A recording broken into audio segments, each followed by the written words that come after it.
La Genèse, chapitre 1er. Au commencement, Dieu créa les cieux et la terre. La terre était informe et vide. Il y avait des ténèbres à la surface de l'abîme, et l'Esprit de Dieu se mouvait au-dessus des eaux. Dieu dit que la lumière soit, et la lumière fut. Dieu vit que la lumière était bonne, et Dieu sépara la lumière d'avec les ténèbres. Dieu appela la lumière jour, et il appela les ténèbres nuit. Ainsi il y eut un soir, et il y eut un matin. Ce fut le premier jour. Dieu dit qu'il y ait une étendue entre les eaux, et qu'elle sépare les eaux d'avec les eaux. Et Dieu fit l'étendue, et il sépara les eaux qui sont au-dessous de l'étendue d'avec les eaux qui sont au-dessus de l'étendue. Et cela fut ainsi. Dieu appela l'étendue ciel. Ainsi il y eut un soir, et il y eut un matin. Ce fut le second jour. Dieu dit que les eaux qui sont au-dessous du ciel se rassemblent en un seul lieu, et que le sec paraisse. Et cela fut ainsi. Dieu appela le sec terre, et il appela l'amas des eaux mer. Dieu vit que cela était bon. Puis Dieu dit que la terre produise de la verdure, de l'herbe portant de la semence, des arbres fruitiers donnant du fruit selon leur espèce, et ayant en eux leur semence sur la terre. Et cela fut ainsi. La terre produisit de la verdure, de l'herbe portant de la semence selon son espèce, et des arbres donnant du fruit, et ayant en eux leur semence, selon leur espèce. Dieu vit que cela était bon. Ainsi, il y eut un soir, et il y eut un matin. Ce fut le troisième jour. Dieu dit qu'il y ait des luminaires dans l'étendue du ciel pour séparer le jour d'avec la nuit, que ce soit des signes pour marquer les époques, les jours et les années, et qu'ils servent de luminaires dans l'étendue du ciel pour éclairer la terre. Et cela fut ainsi. Dieu fit les deux grands luminaires, le plus grand luminaire pour présider au jour, et le plus petit luminaire pour présider à la nuit. Il fit aussi les étoiles.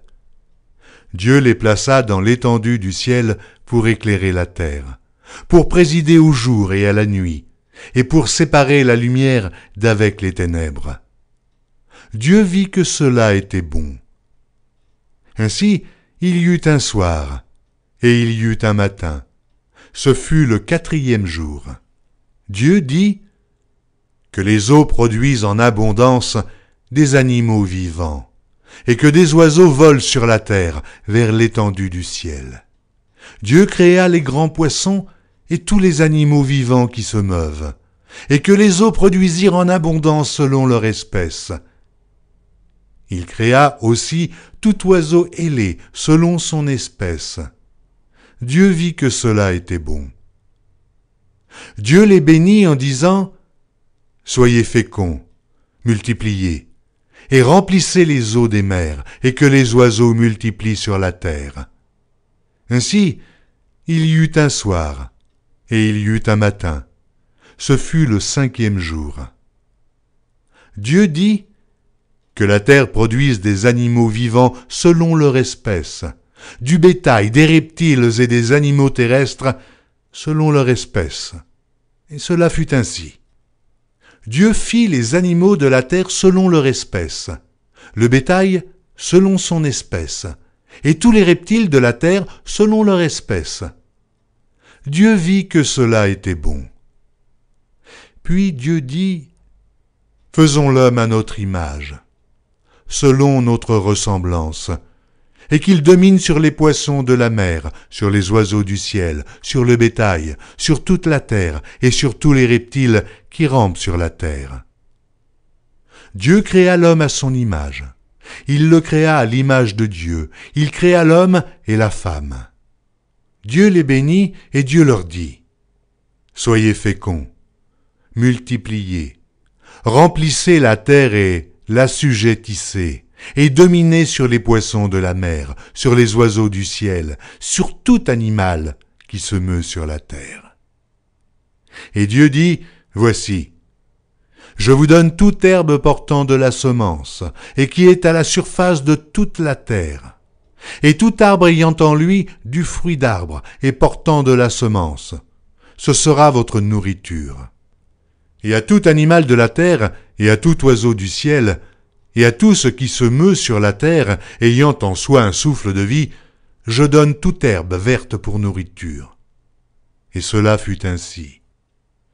Dieu vit tout ce qu'il avait fait, et voici, cela était très bon. Ainsi il y eut un soir, il y eut un matin, ce fut le 6e jour. La Genèse, chapitre 2. Ainsi furent achevés les cieux et la terre, et toute leur armée. Dieu acheva au 7e jour son œuvre qu'il avait faite, et il se reposa au 7e jour de toute son œuvre qu'il avait faite. Dieu bénit le 7e jour, et il le sanctifia, parce qu'en ce jour, il se reposa de toute son œuvre qu'il avait créée en la faisant. Voici les origines des cieux et de la terre quand ils furent créés. Lorsque l'Éternel Dieu fit une terre et des cieux, aucun arbuste des champs n'était encore sur la terre, et aucune herbe des champs ne germait encore, car l'Éternel Dieu n'avait pas fait pleuvoir sur la terre, et il n'y avait point d'homme pour cultiver le sol. Mais une vapeur s'éleva de la terre et arrosa toute la surface du sol. L'Éternel Dieu forma l'homme de la poussière de la terre. Il souffla dans ses narines un souffle de vie, et l'homme devint un être vivant. Puis l'Éternel Dieu planta un jardin en Éden du côté de l'Orient, et il y mit l'homme qu'il avait formé. L'Éternel Dieu fit pousser du sol des arbres de toute espèce, agréables à voir et bons à manger, et l'arbre de la vie au milieu du jardin, et l'arbre de la connaissance du bien et du mal. Un fleuve sortait d'Éden pour arroser le jardin, et de là, il se divisait en 4 bras. Le nom du premier est Pishon. C'est celui qui entoure tout le pays de Havila où se trouve l'or. L'or de ce pays est pur. On y trouve aussi le bdolium et la pierre d'onyx. Le nom du second fleuve est Gihon. C'est celui qui entoure tout le pays de Cush. Le nom du troisième est Hidékel. C'est celui qui coule à l'orient de la Syrie. Le 4e fleuve, c'est l'Euphrate. L'Éternel Dieu prit l'homme et le plaça dans le jardin d'Éden pour le cultiver et pour le garder. L'Éternel Dieu donna cet ordre à l'homme. Tu pourras manger de tous les arbres du jardin, mais tu ne mangeras pas de l'arbre de la connaissance du bien et du mal, car le jour où tu en mangeras, tu mourras.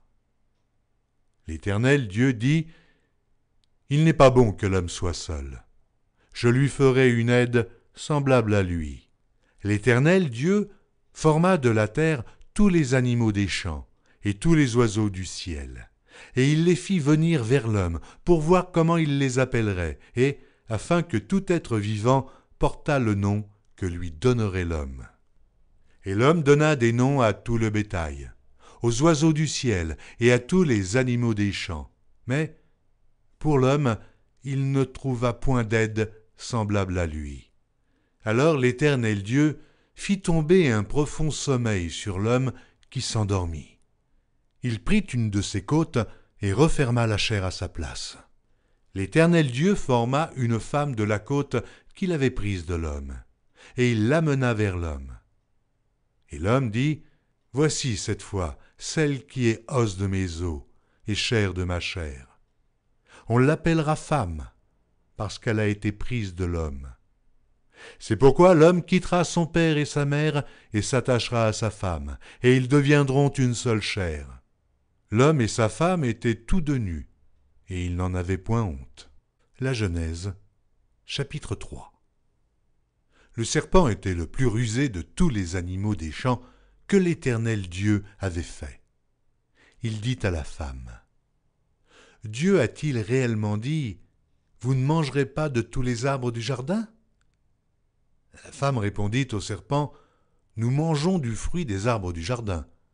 Mais quant au fruit de l'arbre qui est au milieu du jardin, Dieu a dit, vous n'en mangerez point et vous n'y toucherez point, de peur que vous ne mouriez. » Alors le serpent dit à la femme, « Vous ne mourrez point.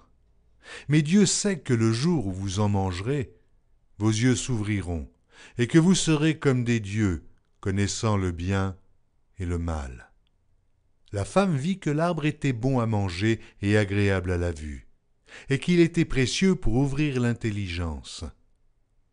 Elle prit de son fruit et en mangea.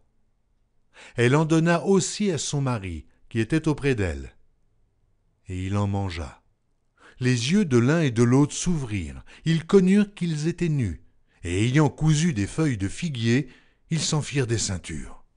Alors ils entendirent la voix de l'Éternel Dieu qui parcourait le jardin vers le soir, et l'homme et sa femme se cachèrent, loin de la face de l'Éternel Dieu, au milieu des arbres du jardin.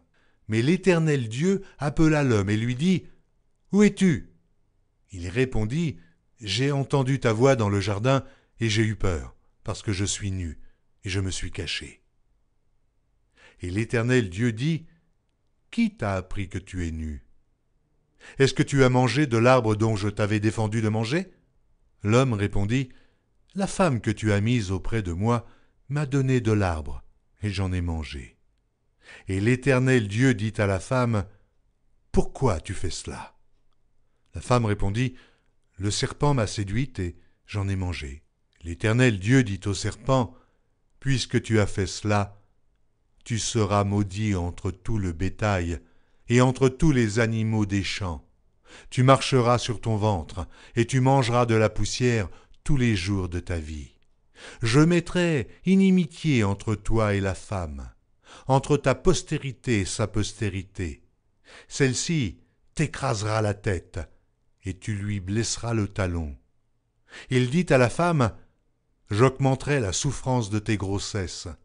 Tu enfanteras avec douleur, et tes désirs se porteront vers ton mari, mais il dominera sur toi. » Il dit à l'homme, « Puisque tu as écouté la voix de ta femme, et que tu as mangé de l'arbre au sujet duquel je t'avais donné cet ordre, tu n'en mangeras point, le sol sera maudit à cause de toi. C'est à force de peine que tu en tireras ta nourriture tous les jours de ta vie. Il te produira des épines et des ronces, et tu mangeras de l'herbe des champs.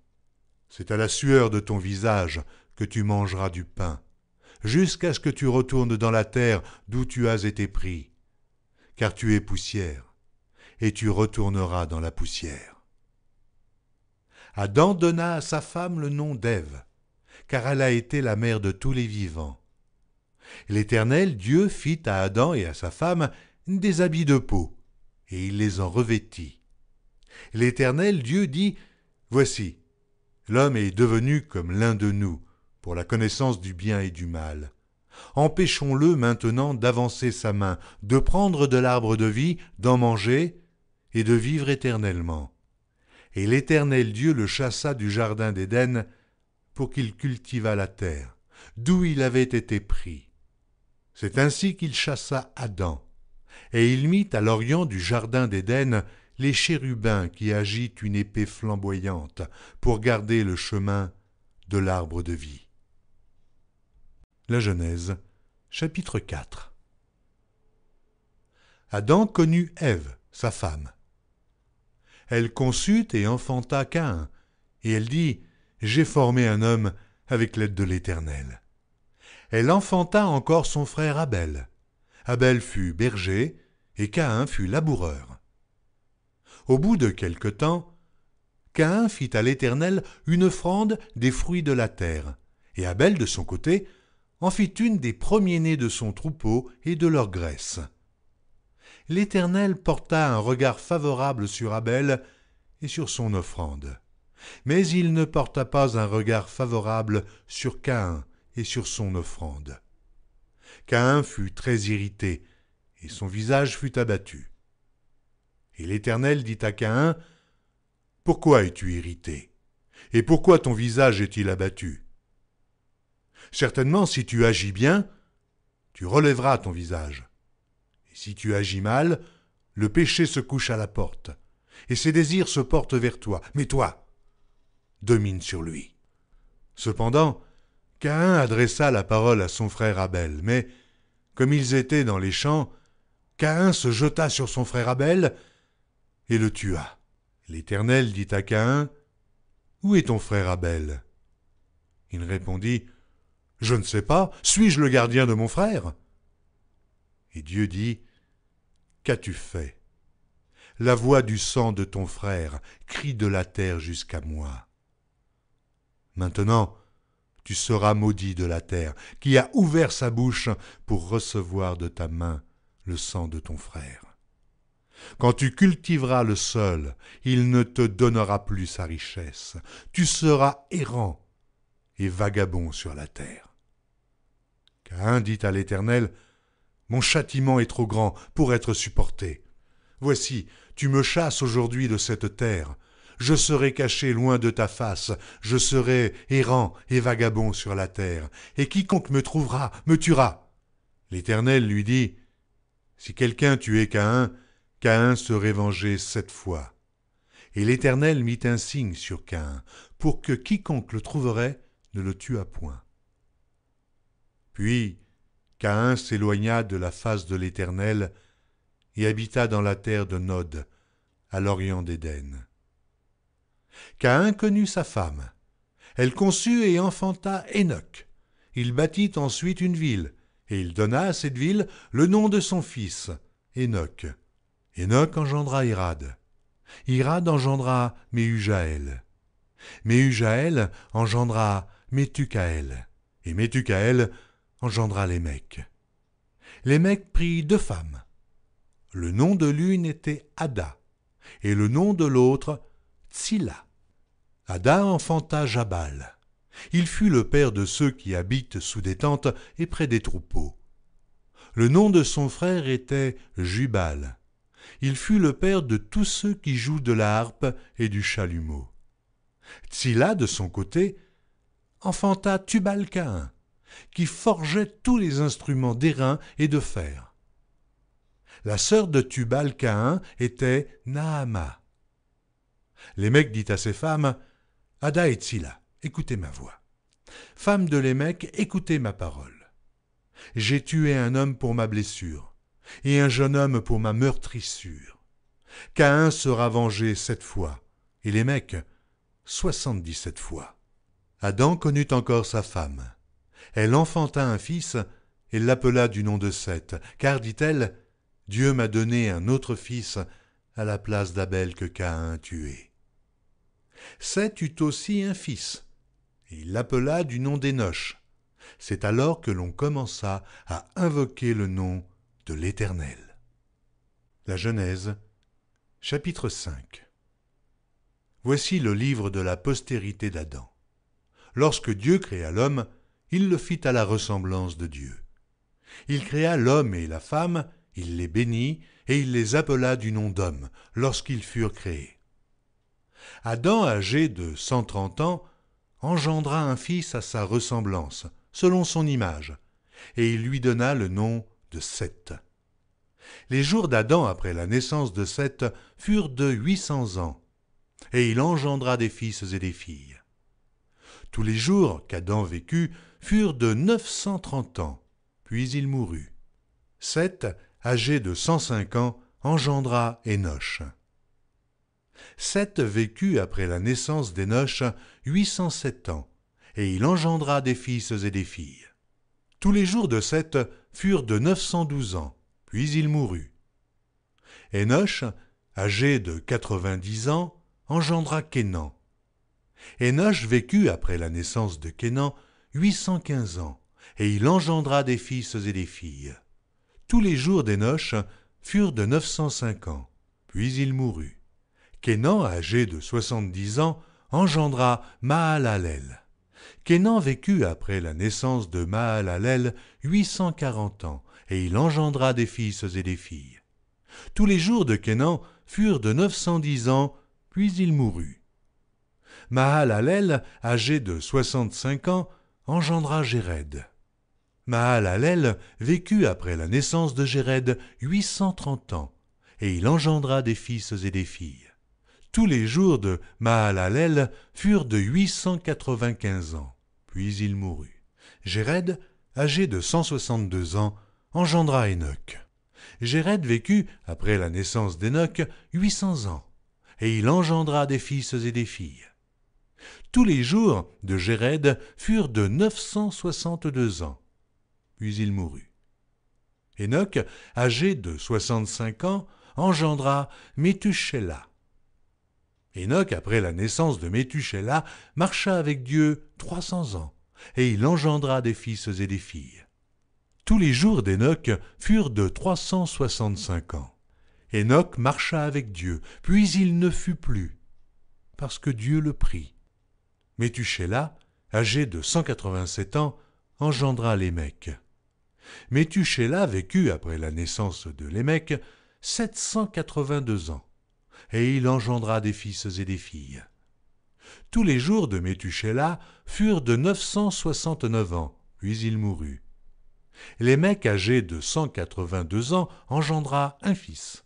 Il lui donna le nom de Noé en disant « Celui-ci nous consolera de nos fatigues et du travail pénible de nos mains provenant de cette terre que l'Éternel a maudite. » Lémec vécut après la naissance de Noé 595 ans, et il engendra des fils et des filles.